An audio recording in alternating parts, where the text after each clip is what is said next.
Today's matchup. Afreeca Freecs. Jin Air GreenWings.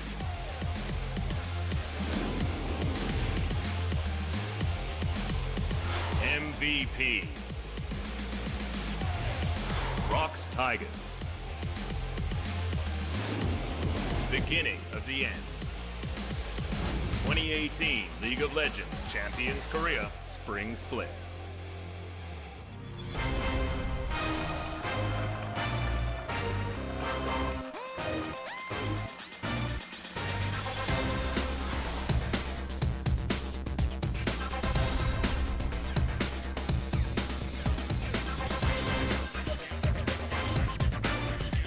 Good evening, ladies and gentlemen, and welcome back. Welcome back after a long-ass break. We are here for LCK Spring Split, getting ready to close out the first round robin here. I'm Achilles, that's Papa Smithy. We're going to have two matches here. Out of the remaining three, close out the first round robin and figure out who is going to be where in the standings. So far, Kingzone still right up there, but Afreeca Freecs who are playing today looking to take that second place spot. I mean, looking to go 12-0. We could have two unstoppable forces meeting later this week, because we do have on Saturday. Won't be on that day, it will be Max, but we will be, of course, Afreeca Freecs versus Kingzone. It could be 16-0 versus 12-0, the longest streak being established if Kingzone can win two games there. But we'll rewind. Today, it is Afreeca versus Jin Air. Jin Air started promisingly, we're feeling good about the lineup, SoHwan showing some new champions.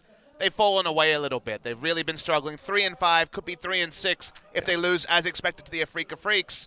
Where's Jin Air at? Where are all the teams at that aren't Kingzone up the top and Kongdu Monster down the bottom? We don't really have the full information, so some of these players have had real extended breaks, have actually gone to see their families. It wasn't a working holiday for everyone.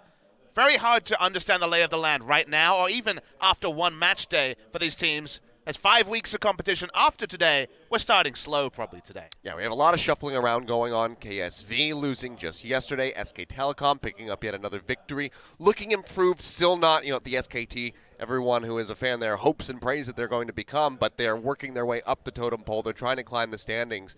And with KSV in free fall and everybody else just kind of moving around, not really sure what the standings are going to be like when it comes down to that spring final. But we are on 8.3. If you guys watched yesterday, you'll already know that. If you're just tuning in today, yes, 8.3. Going to be the patch that we're playing on. Couple changes coming through. We have the new Swain. Rework comes in, and he is available for play, but so far I haven't seen him yet. Yeah, I've been talking to a lot of Korean players. I don't see a lot of Swain and high elo solo queue here. I've seen a little bit, dabbling around in the lower elos. Nothing really to speak about there. Still very tanky, but I don't know if he even does his old job as reliably when it came to dominating melee laners. Excited to see him if we do. We'll see this guy. I think we'll see some Victor. Didn't see any yesterday with Kuro. With Kuro playing today. Yep. We did yesterday have Crown, another one of our Resident Victor's Pawn, also a Victor player. It'll come back, sitting around 47% win rate lifetime. This is in total LCK games. Speaking of LCK games, oh boy, we've had a lot of Lucian. The buffs are kind of small. You'll still see him busting some duo lanes in solo queue, but doesn't feel like Lucian's going to be back. I think Victor will be. Well, we'll have to just wait and see. Rise as well, going to have the change coming through. Can't use the stopwatch of the Zonia's Hourglass with the Realm Warps and none of those cheeky little escapes. And then SoHwan has had some of her early pressure taken away with the increase there on the Arctic Assault cooldown. But look at this. 280 games, 140, 140. That's an insane record. All-time Rise. So you heard it right here, guys. In the LCK, Rise is the most balanced of champion. all time. Of all time. 50% all-time win rate is insane to see. Faker, though, like you mentioned, he is the king of Rise. We'll see him again. Ambition. He's also the second biggest king of Rise. Yeah, he's also the majority of those 140 wins for sure. I mean, it turns out Faker's pretty judicious. He's played the same amount of Rise games as Ambition. And Ambition hasn't been a mid laner in the LCK era. In quite some time. There you go. Well, Crown also will be visiting that if he can. Now we can talk about Nurse, Paddlestar. Oh boy, 0.25 seconds. Twitch chat loves that one. So no Zoe, I guess, out of the meta. I was going to let that one go by. You know who we don't see? We don't see Azir much. Azir went through picks and bans very frequently yesterday. Wasn't banned, wasn't picked. A lot of early power shaved off, but from come level 9 and 5 points in queue, it is still the same Azir. Have been seeing that favored a lot more by Kuro, so perhaps we'll see him pick that up here today, because it seems like he's almost given himself a mission where he needs to prove himself on that Azir. And he's had his, a couple downs, but mostly ups as far as the Azir has gone so far this season. So very decent chance that we do see him pick that up if he doesn't go for something like the Victor, as you already mentioned. Then we're looking at the runes. Unsealed Spellbook lost its cooldown reduction, but still saw some play yesterday. I think it's still a great situational rune, but not an always rune. A lot of changes with Magical Footwear being moved to the same tier as Perfect Timing, making you choose between the two. End result is we see a lot more Biscuiteer, as that's now the most attractive rune in the second slot, unless you're taking something like the Minion Dematerializer. So a little bit more sustain for some of those hard lanes. Could impact the meta now that Biscuiteer is more prevalent. But you're going to still see less stopwatches and less free boots, respectively, which is probably a good thing. I'm I'm very happy about the stopwatches. Unsealed Spellbook as well, getting a nerf is quite good. Us play-by-plays are just kind of basking in this wonderful changes that we've been seeing here on 8.3. But here's the standings as of the moment. Kingzone DragonX still dominating at the top of the charts there. Plus 12 scoreline, massive win streak. And Afreeca just kind of nipping at their heels. If they can get a victory here today, any scoreline will surpass KT Rolster. And look, Afreeca have been great. There's been some rumors of some off-season problems there, so we'll see if they're able to ignore them. We want to see Afreeca at full strength. We're excited to introduce them to you, and here they are. And of course, it's going to be the roster that you guys have come to expect, even with the 10-man squad ready to go. It's going to be Kiin in the top lane with Spirit in the jungle, Kuro, Kramer, and TusiN to round out the rest of this squad. And TusiN, honestly, is the guy that we got to talk about. We got to give this guy a lot of props because he has been the dominant force here on Afreeca Freecs, has the most MVP wins, tied currently with Depth in the league. And we've never had someone other than a top laner or a mid laner win the award, and a support winning the MVP award in the LCK era since the start of 2015 would be really awesome. So for TusiN to level up to the degree he has this year, always had glimmers in 2017, but never put it together consistently. That's great. And the man on your screen, also Kiin, has been in rare form, replacing Marin with a plum. So Afreeca Freecs' only good news stories, especially in the last 5 matches. Well, somebody who hasn't had the best last 5 matches, it's going to be Jin Air GreenWings over on the red side of the spectrum. SoHwan, UmTi, Grace, Teddy, and Wraith to go ahead and start things out. And Teddy, the shining light on this squad, has been having a bit of dip, has been going for some stranger picks. We've seen him pull out the Vayne multiple times, hasn't really led to that much success for them. They've had a bit of a break to see if that's enough time for Jin Air to kind of gather their senses and get back into the groove of things, because they started things off quite nicely, but it's been pretty much free fall since then. And it does feel like the schedule has worked against them a little bit. They lost 2-0 to KT, what feels like a long time ago. It's almost 17 days ago. Then they had the week off, lost to Rocks, looked a bit like they'd had that hangover, and then lost 2-0 to Kingzone DragonX. So Kingzone and KT can be excused.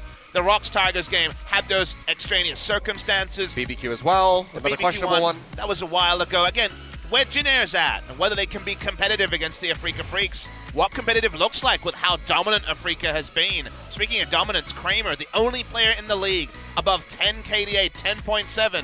He's off the charts and he's been great. He's always very good at having a high KDA. Doesn't die a lot, 11 deaths in 17 games, but he's also had the hard carry performances. The Xayah Rakan that Kramer and TusiN pulled out, where he was 100% of the team's kills, not kill participation, kills, is something that sticks in memory. So I'm just ready to see more of the Afreeca Freecs spotlight. Yeah, and we know that Kramer especially does like a lot of Lucian, so maybe with those slight little buffs coming through, it'll be enough to encourage him to pull that one out. But as you can see, the match history record here for Afreeca very much in their favor. Jin Air only picking up the single 2-0 victory there, and we were kind of talking about this before the show. This was one of those times when Afreeca was just being Afreeca, beat SK Telecom, and then immediately went and lost to Jin Air. And that narrative is just kind of being thrown out the window. We're not seeing every series going 3 games. We're not seeing the Robin Hood effect of robbing from the rich and giving to the poor.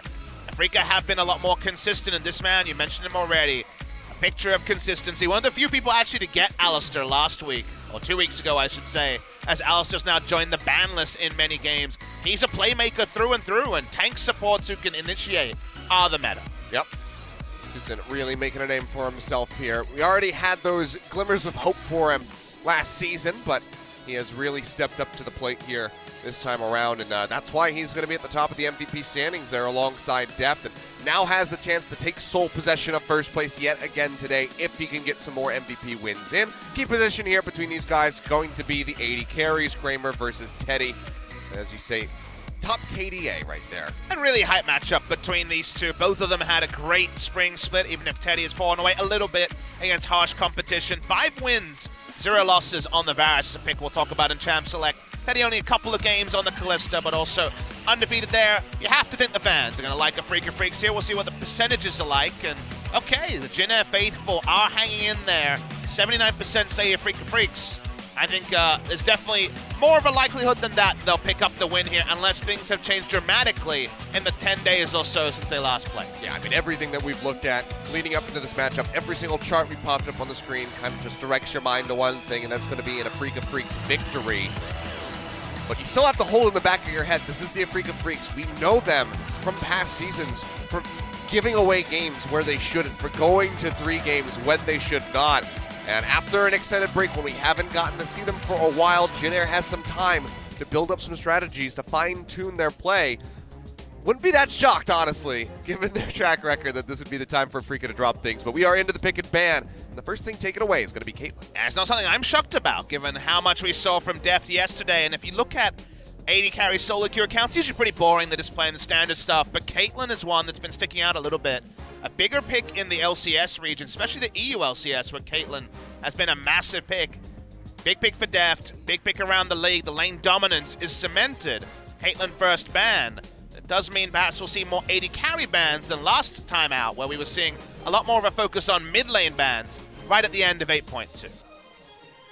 Run down the clock on this one here. Afreeca will ban away the Kazakhs, making that out of the hands of UmTi. Maybe want to get him on something a bit more passive.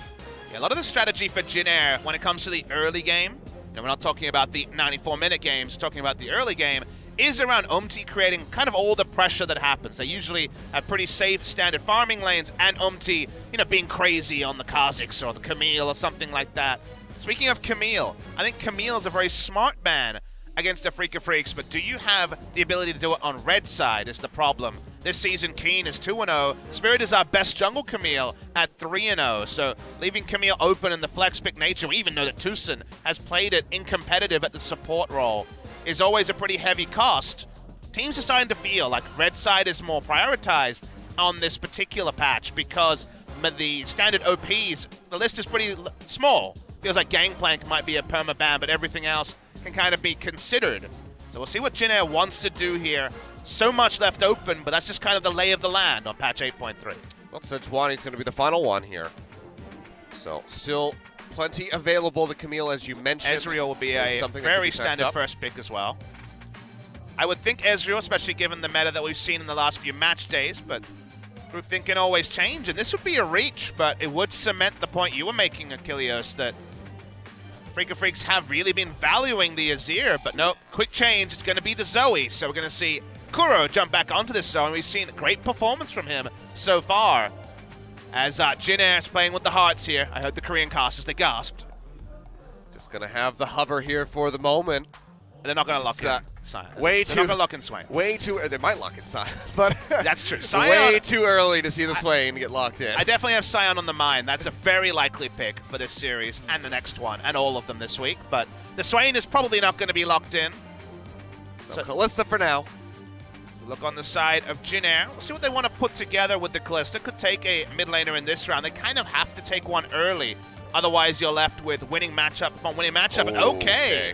So just before we started pick and ban yesterday, I said the 3 champions I was looking for on patch 8.3 was Sion, Skarner as the 2 big ones. And the Skarner's already locked in here. The Victor was the 3rd one that I think will be rolled in there.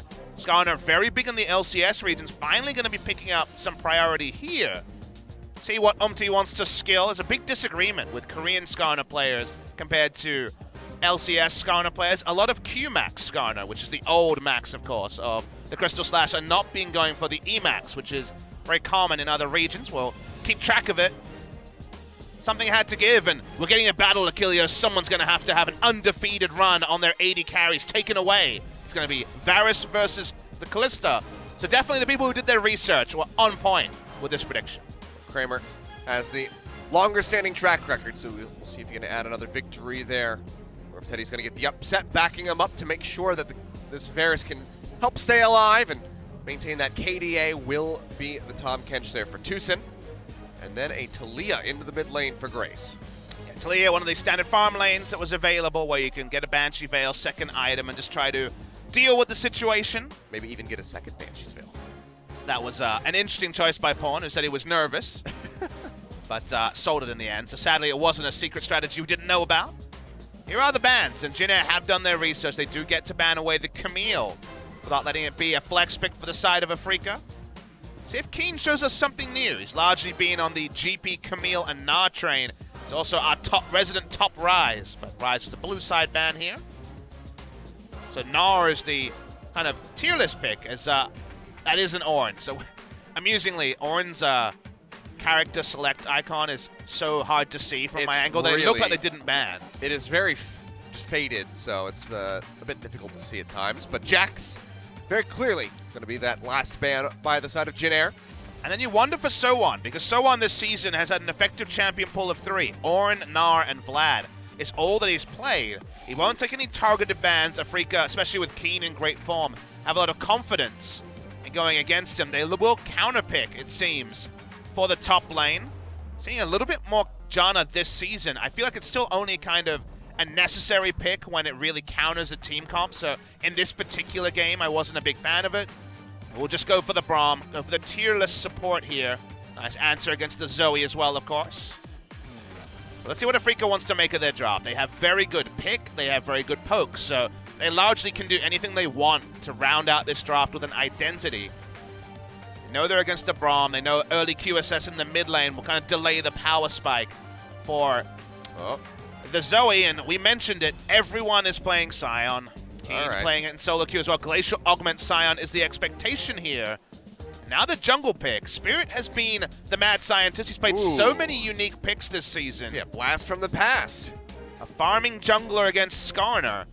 Will he fight farm against farm? We've seen already a couple of hovers just for a bit of personality. Will they actually lock it in? The answer is no. It's going to be the Nidalee. So a bit of aggression here, but it is also another target for the Skarner suppression. So it is a snowball choice, but basically they're saying, we want to get in there, we want to fight the Skarner early and not allow him a free farming phase till 6. Yeah, and the Grapes would have been a lot better as far as wanting to buy QSS, can transform that into the Mercurial Scimitar, whereas the Nidalee feels a little bit worse if you have to go for that item.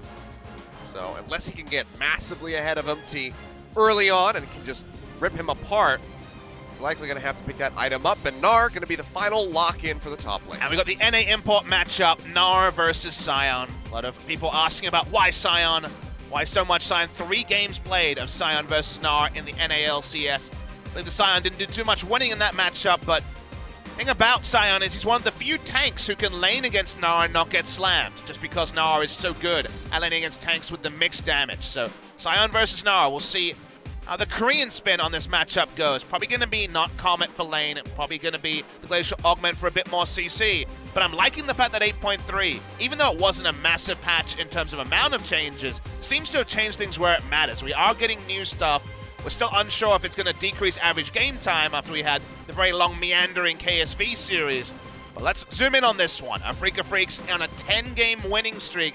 Jin Air really falling away in terms of form. Some new picks, but a pick comp largely put together by the side of Afreeca Freecs, whereas Jin Air, can they get the Skarner to relevance? Because we've seen Skarner heavily attacked in the early game when we've seen him a few times in Korea. Well, with the Nidalee, they want to attack him in the early game. That's exactly when they want to do it. They want to shut him down, control those spires, and make sure that UmTi can't become this unstoppable force to just go into the back line, pick off the Varus, and drag him out, and everyone blow him up. So Afreeca going to have to be very proactive here in this early game with this Nidalee. Let's see how they're going to rotate around the map, see if they can get that Sion ahead as we dive into game number 1, Afreeca Freecs versus Jin Air GreenWings.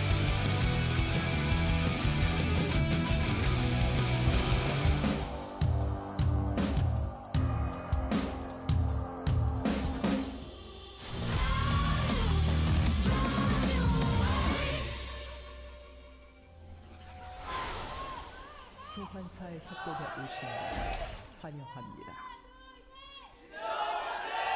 Jin Air fans being very vocal, even giving themselves a follow-up cheer for being so boisterous there in the audience. It's very nicely done there. Wednesday afternoon, just after the holiday. we find ourselves here at about 5:10 p.m. in Korea. And ready for some sick 8.3 League of Legends. That's what we're hoping for here. I'm ready for League of Legends in general. I'll let you take Even that if back. it's not so sick.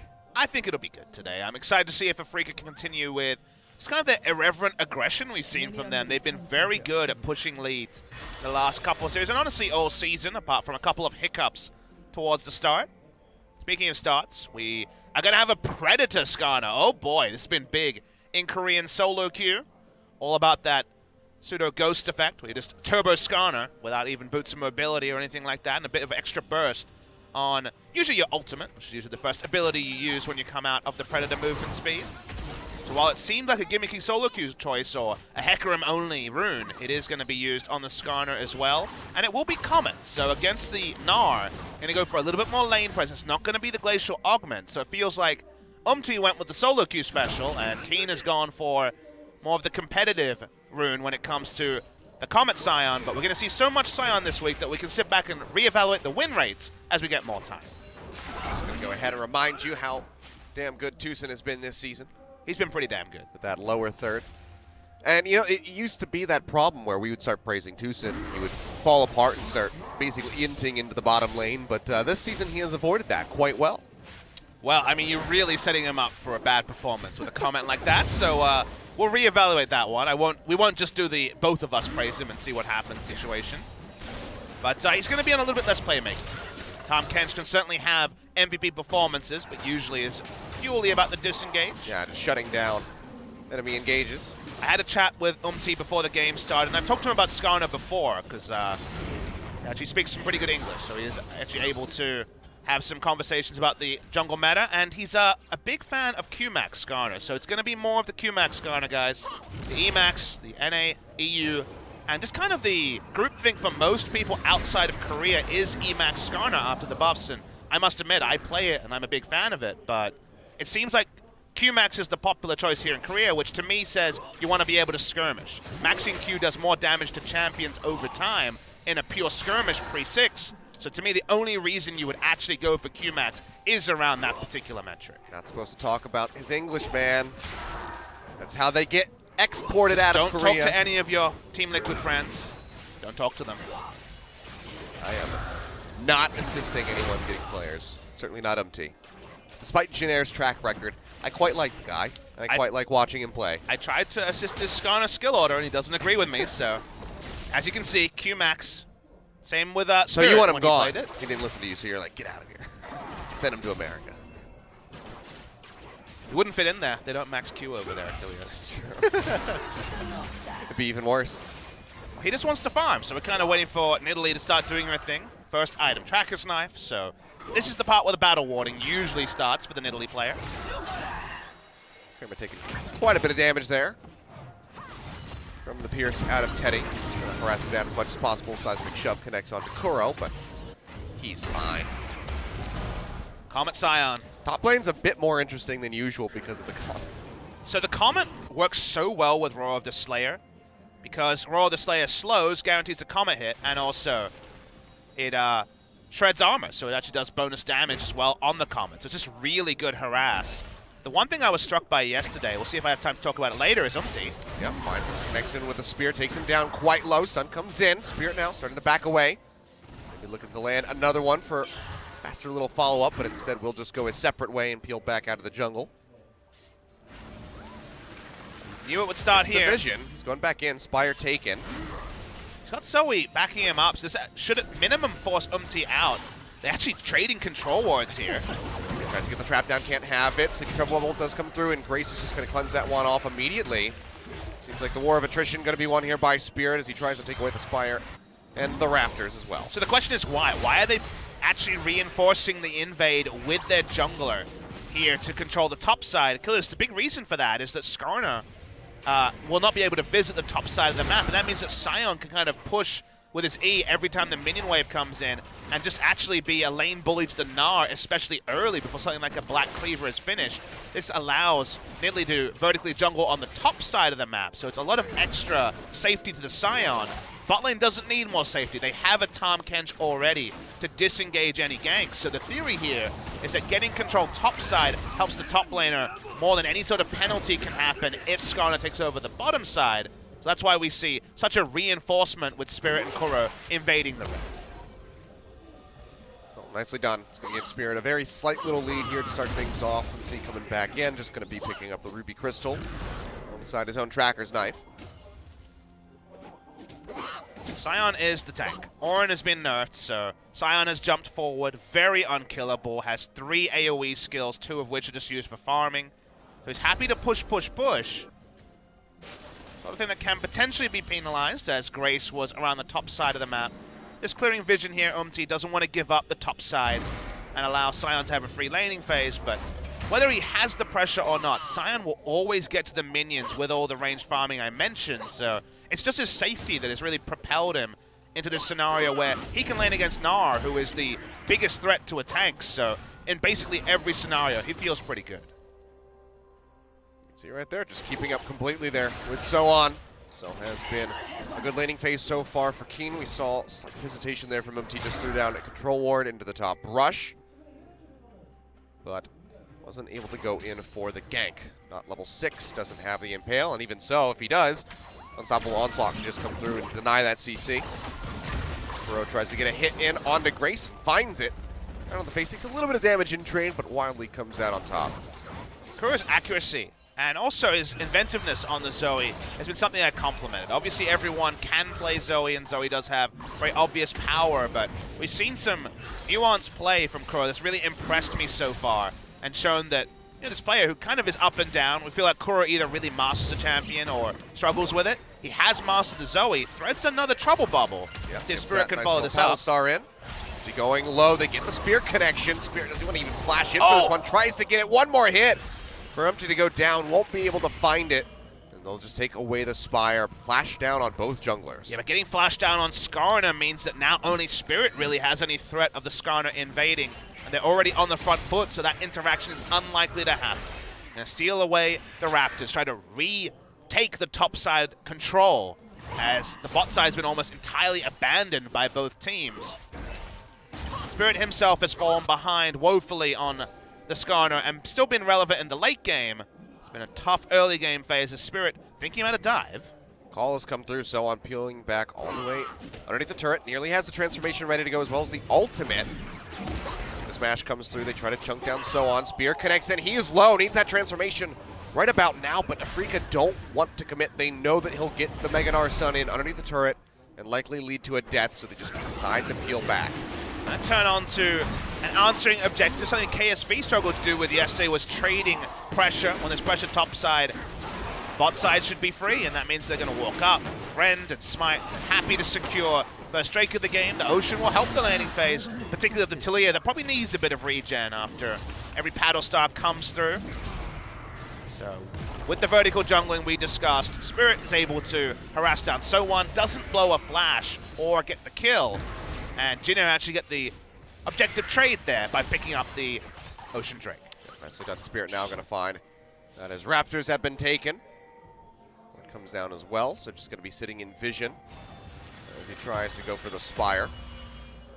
Doesn't spot out UmTi. He's hovering nearby. You can see the roam eventually coming through from Teddy. He's pushing his way up. They have no idea that he's here. The reason why he didn't hit the blasting plant was to add extra doubt to Spirit for which side of the jungle the Skarner was on, but in the end, Skarner just going to back away. Has a blue buff to serve up. That's more important than getting a kill. Trying to go for one.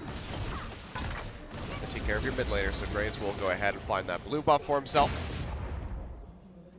He pops his way back into lane. Very interesting to take a step back and think about the comps they're put together here. Afreeca is strongest in the siege. They have Nidalee, Zoe, and the Varus for his own poke, but largely for turret taking speed. So in general, Afreeca have very good poke. They also have very good skirmish because they have pick CC in every lane, and Nidalee, of course, provides the damage, Kha'Zix-esque in that way. true 5v5 team fight. A lot of kite back required, so you would say they're strongest in that. I think Jin Air actually have some more team fight options. This is a lot of aggression. Okay, yeah, he's going to go in, flashes in to try to get the Devour, and will spit Wraith back out, but the Fate's Call is just going to drag him straight back out. Now the pop-up comes through as they knock him up into the air, but Kuro's going to be finding the first blood as the first kill comes through as Wraith goes down. Teddy just trying to jump around the outskirts of the fight, goes low, one more hit, might be able to take him down. Kuro flashes in, looking for the autos, manages to finish him off, flashes away, but is taking turret shots actively. Uses the portal jump, gets a hit in onto UmTi, but it's not going to be enough to finish him off, and he pays for that one with his life. Now 3-2 in favor of Jin Air, but Spirit maybe looking to equalize that count, but just can't chase in underneath the turret to finish off the Skarner. And that was single-digit health on the Skarner. He lives. That would have spared the blushes from Afreeca, who were out-rotated with UmTi. UmTi was bot side, as he has been for the last few minutes, able to get involved in the fight. We're going to see the replay. Really this odd call. Crazy aggression from TusiN. Flashes for the Devour aggressively. It means it's not up. They're able to turn on. Kramer's instantly stunned up and isn't able to get much damage. Teddy does some great skipping around in this fight. Does eventually die to the auto attacks, but the fact that he bought that extra time and drew an extra flash out of Kuro meant that Kuro basically was always going to die in the trade, so Jin Air trades up where they're strong. Spirit's not done with the invade. Yeah, gets a little bit of damage there onto UmTi, but with the arrival of Grace, has to peel back. He might have just taken away that big raptor, however, with the spear. All things considered, both mid laners picking up the green. 2 kills for both of them in that particular scenario. Spirit's still invading. Yeah, this is the trying to true shut him battle down. war. Peanut's watching this and nodding his head. He's proud of this particular level of aggression from Spirit. Oh, SoHwan trying to alleviate some of that pressure. Will start pushing down, has that Mega Gnar threat.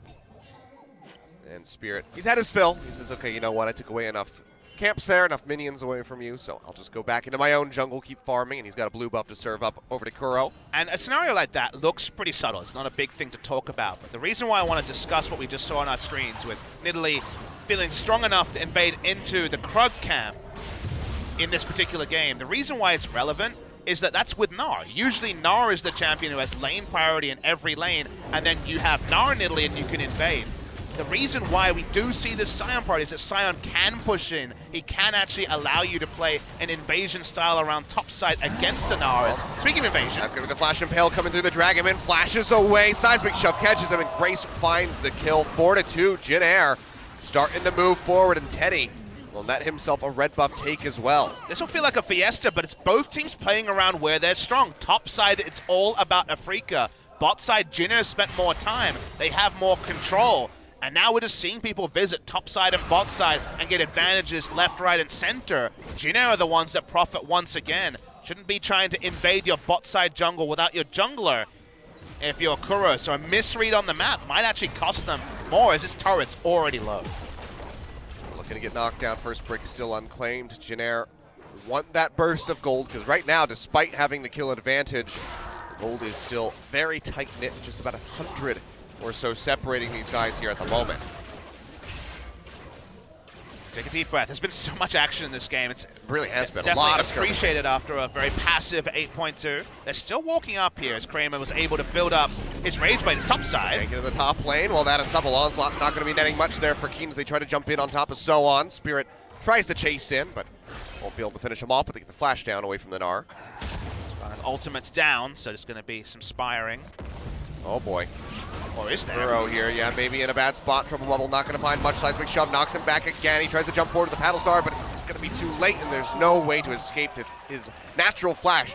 Not back up yet, so Kuro will die yet again now, 2-3-0. And Jin Air GreenWings. More people going to die. Well, they want that turret pretty badly. The Impale not available here for the Skarner, but might not even They got need no it. minion wave for a while. Glacial Fissure comes through, and Wraith actually takes a hell of a lot of damage. The Devour there from TusiN will keep Kramer alive, so he can keep poking and clearing out the waves. And actually, yeah, maybe a bit of a botcher by Jin Air, but they're still sticking around. Let's do it again. Seismic Shove comes through, flash away. Wraith gonna get tossed in. Not gonna be finding much, and has to get the heal out from Teddy in order to stay alive. Afreeca Freecs, Kramer, and TusiN still managed to hold on to not only their lives, but the turret. We feel like we're spectating a really stacked high elo Korean solo queue game with the amount of aggression we've seen in the early game. LPL's not back, but a day early, you're getting a preview. Jin Air had the right idea of wanting to get more of an advantage, but they didn't have a minion wave. They had to wait. They didn't want to wait. They wanted to have it all now. The penalty there means they don't get the turret they were setting up for. They don't get the bonus kills. And if anything, we reset, no closer to knowing who's actually going to take this first turret bot lane. Yeah. No way there for Kramer to finish off the Jin Air bot turret. Hasn't been able to get into a position to actually work it down much. And with the Skarner there sitting in the wings, threatening the Impale, this is too much of a risk, so they have to go ahead and peel back away from that. I think we can breathe now. I think we can start to whittle down the tension. I don't see anyone within 200 units of their opponents apart from laners.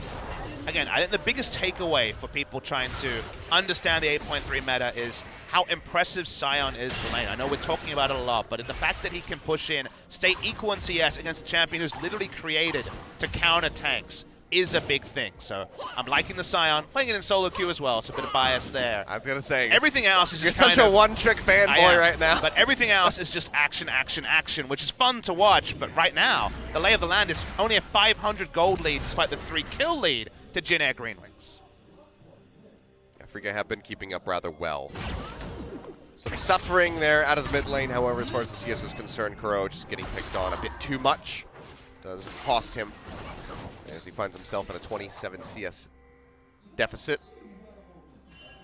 But even then, not the most. He'll still have those impactful paddle stars coming through, provided he can land the skill shots. Still will be chopping people down to half HP. As long as he's got that going for him, I'm sure Kuro is going to be very happy with how things have played out. It wishes that he just hadn't died nearly as many times. I mean, he just keeps wanting to invade bot side jungle and dies multiple times trying to do it. So I think he's learned his lesson. No more Raptors for him. In terms of the identity these teams want to hit in the early to mid game, they actually have very differing identity. Afreeca want to draw the game very narrow. They want to play 4-1 and just siege in the mid lane with all their line skill shots. Jin Air want to make the map much wider with Gnar on the top side and then Taliyah, rock surfing in the bot side and then responding with a Weaver's Wall. So the first turret going down one way or the other is so massive in this game because that's the thing that allows you to rotate more aggressively and actually set up your game plan. Oh boy, we're seeing which way the setup goes. Keep pushing forward here. That's going to be the Weaver's Wall coming through. Throws out the Chain of Corruption as Kramer gets the lockdown. So now it's going to be several members in trouble as TusiN does fall. The safety not going to be available for Afreeca, and Grace is still poking in on the sidelines. Meanwhile, very far forward is Kiin. He is going to get popped as Teddy finds the double kill. He'll get the transformation off the passive, but barely gets any damage done, and that is going to lead to Jin Air not only extending their kill lead, but also knocking down this turret. You see how desperate Afreeca are to not let the turret go down, but Kiin finished the teleport 4v1. Is never going to get anything out of that, just dies. Bot lane turret finally goes down. Jin Air now have massive map control against a siege team that we know really only has one way to play the game. That way looks likely to be denied. And Afreeca Freecs, the holiday hangover we were talking about, is so hot when you're 10-0 playing 2 matches a week. You take a week off and then suddenly the game plan looks a lot less polished. Certainly have cooled off, it would seem, here for the Afreeca Freecs. Still not the largest gold lead here, just getting ready to hit about 3,000, which at 18 and a half minutes, 19 minutes in is still going to be quite significant, but there still is that potential chance for them to come back into this. Ward's here. Ward's obviously competitive, always important, but now you're a turret down against Predator Skarner. If Predator Skarner is coming out of the darkness, if you have very little control of vision, you are going to get picked, and the QSSs aren't there. You notice Zoe, not against a Malzahar, but against a Skarner, has not gone QSS early in the build. There are no QSSs. They have Taliyah and a Turbo Skarner. The amount of pick from those two champions is immense, and it can basically happen on command anywhere on the map. Afreeca just going to go ahead and invest into the top lane as they send Kiin down to the bot side. That's just getting back to lane, by yep, the way. That's him just charging his way into the lane. Meet the wave at the turret at the tier 2. Trying to keep that one alive. Spirit now going to show himself out of the brush, and UmTi is waiting in the wings. Trying to zip his way up. That's going to be the Weaver's Wall yet again as Jin Air just converges onto the top side of the map. TusiN goes forward. He is going to go down as the Impale rips him apart. Now Kramer and Spirit both forced to flash over the wall, but they still won't be making it out alive. Kramer goes down. Spirit jumping away as fast as his little legs can take him. He will survive.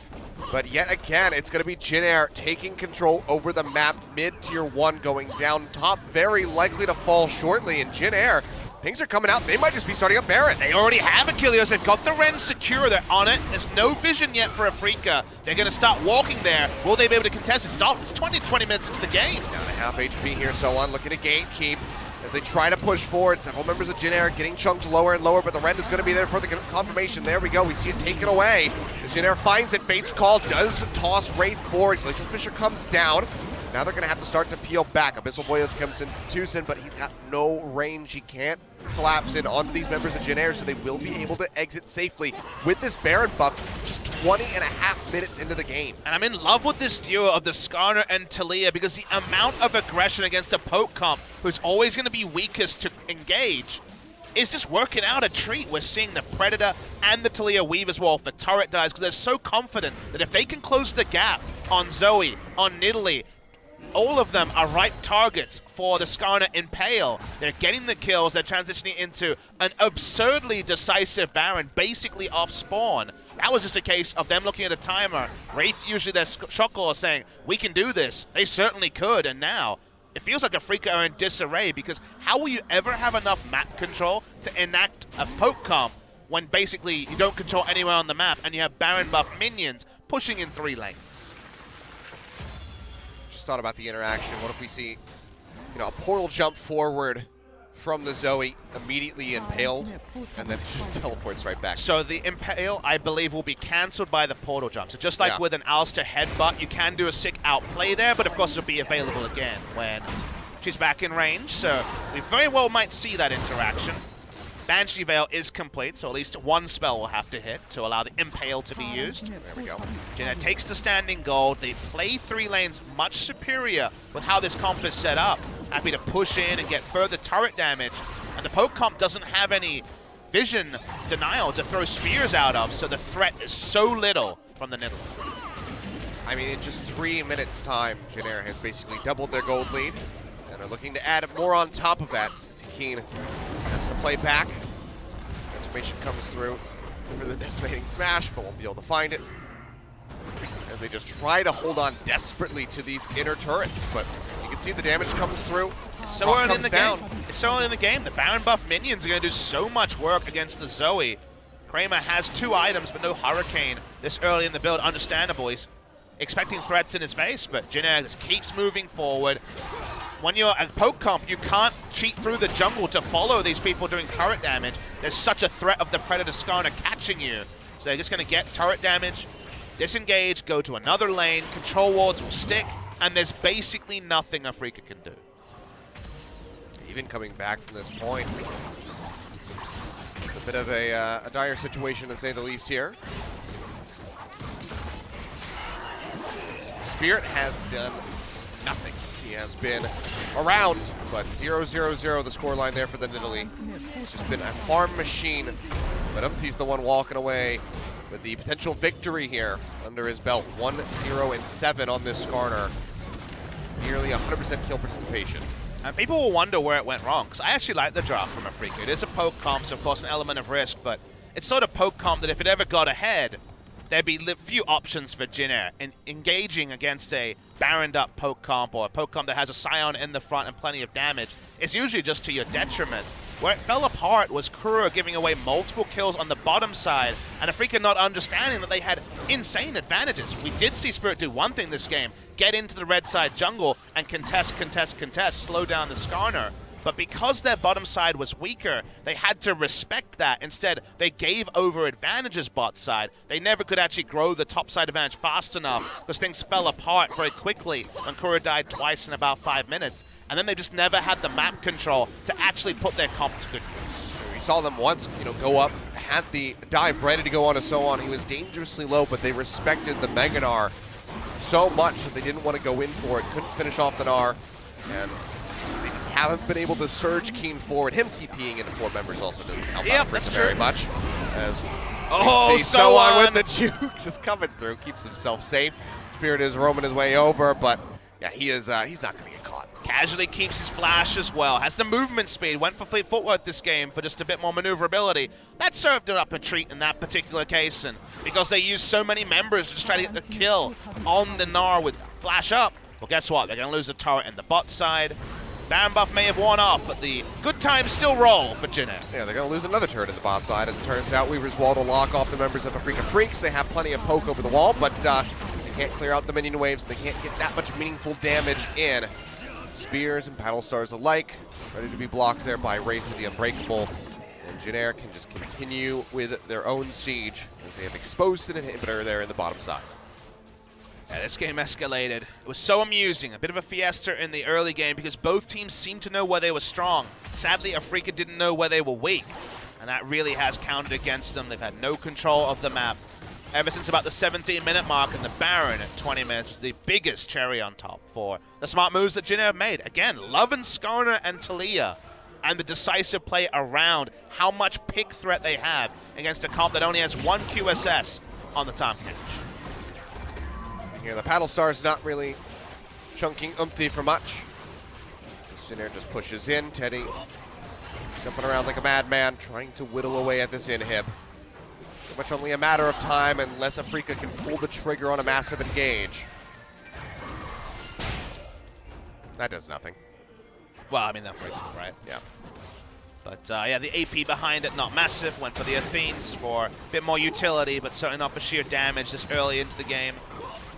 Teddy, not as long-range AD carry, is able to walk up, just dances past a couple of Paddle Stars and Trouble Bubbles. They take their first inhibitor at the 26-minute mark. It feels like, you know, Kuro, ever since he had those 3 deaths come through, has just kind of like started wavering as far as his accuracy with the skill shots is concerned.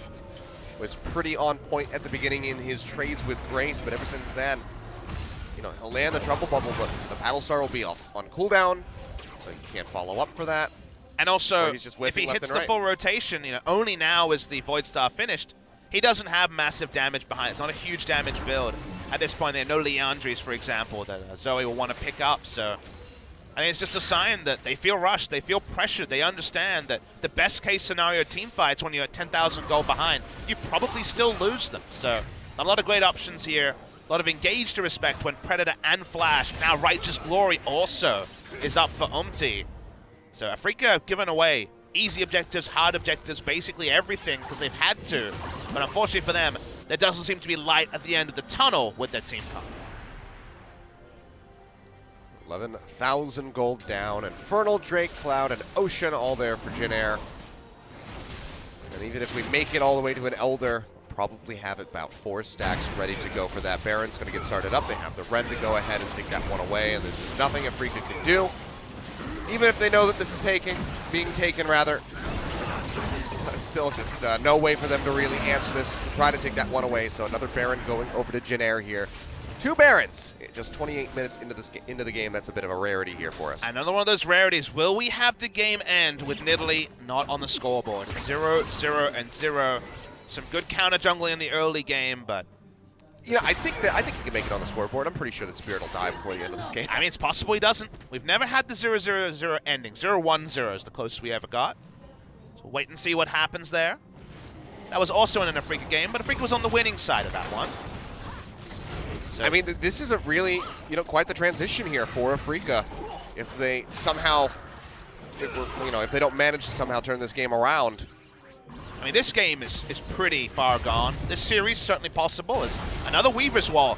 Man, Grace has been great with the Weaver's Wall usage Really this on game. point. Throws that one in as they try to go ahead and work down one of the final remaining turrets of the game. SoHwan, in the meantime, he's on to the Nexus turrets. He's just going to be whittling away at that.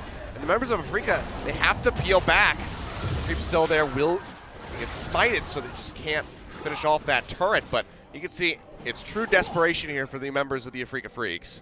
And the awesome thing is, remember, this is 6-2 Afreeca looking to join King Zone at 7 match wins in the first round robin against the 3-5 Jin Air that always looked like the little train that could, but haven't been able to get the results recently. The train's hitting high gear. The Glad plane is almost out, at least for game 1. And Jin Air is showing us something new, but piloting it better than we could have expected. Yep, another in him going down. TusiN now getting jumped on, gets absolutely annihilated, but manages to pop the Grey Health Shield just in time to keep himself alive, but he's going to be waddling his way back to the fountain to try to re-enter the fight. Jin Air, so much pressure that can be applied by these guys at the moment. They still have a minute and a half left on that Baron buff.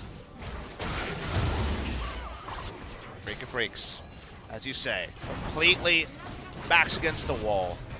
And you know what? The wall isn't necessarily representing anything good. Right now, they're just stuck. There's nothing they can do. They're looking likely to lose their third inhibitor. The game are likely to follow. Just waiting for that first big pick, likely from UmTi. Kuro getting chunked down. Third and final inhib going to be taken here in the mid lane.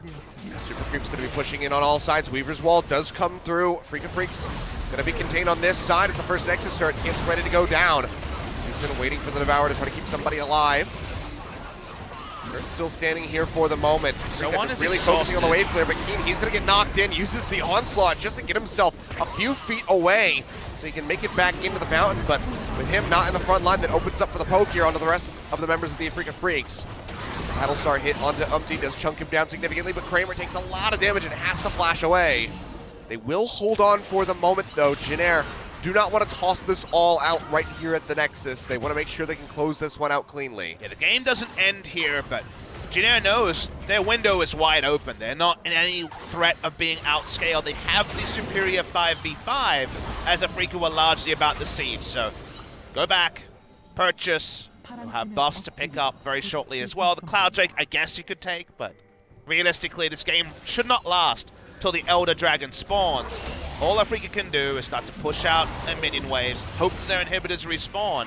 They're so unlikely to get any semblance of a fight they're searching for because they're desperately far behind. This is when Jin Air finds themselves on the receiving end of the 94-minute long game. Good news. They're the aggressors. They're the ones trying to push in. Good news, Teddy has Sorcery, and every time he takes Sorcery, he has Gathering Storm, so his Storm's ready to go. Kramer and Kuro have the memo as well. It's Jin Air, guys. Both sides know. Fully prepared for this moment. Jin Air certainly looking a bit more prepared than the Afreeca Freecs. Holiday, maybe a bit too much celebration coming through from them as see that Impale come down in onto Kuro the Devourer, immediately taking them away. They'll stay healthy here for the moment, trying to poke down UmTi, but just no damage, really connecting. Minion's gonna take the last turret. Yeah, last Nexus turret will go down. Massive seismic shove, pushes in 3 into the Gnar ultimate, and they are just going to rip through the members of the Afreeca Freecs. The bot lane getting decimated, everybody else retreating back into the fountain. A triple kill for Teddy, who says, hello guys, I'm back. Finishes it out, gets another win, and will maintain that 100% win rate with the Kalista. Jin Air GreenWings take game 1. Yeah, what a performance by Jin Air, just really capturing the imagination with the Taliyah and Skarner combo. Best Skarner performance we've seen of the season goes to UmTi, but Grace's performance here was fantastic. Yes. Amazing performance. Second time on the Taliyah, oh so much better. We've seen some decent Taliyah recently, but not this expert use of the Weaver's Wall, both as a gap close, as a TF ultimate when they were diving turrets, but also just to take turrets with the walls behind to stop the defenders. Afreeca Freecs have to regroup. They can throw that particular strategy out. They definitely don't need to run a poke cup again, but they were surgically disseminated. Kuro, I think, the most to blame for giving away the bot side, but just all together, they couldn't play to their win conditions. Jin Air certainly could, and the end result was a comfortable victory for Jin Air. Afreeca Freecs have not had a 2-1 victory yet this season. Might be the first one. Still don't want to count them out of this series, but Jin Air maybe looking to upset the team that would otherwise be second place here in the LCK. Already them moving to second place, even if they close out this series, by giving away a game to Jin Air, who have been faltering heavily throughout the 2018 season, is already a bit damning for the Afreeca Freecs. You might even consider a Taliyah ban with how good Grace was on it, but all the momentum sucked out of Afreeca. They need to turn it around. Yeah, it might be time to edit that ESPN top 20. We'll find out when we come back from the break if Jin Air can make this a 2-0 victory in a massive upset.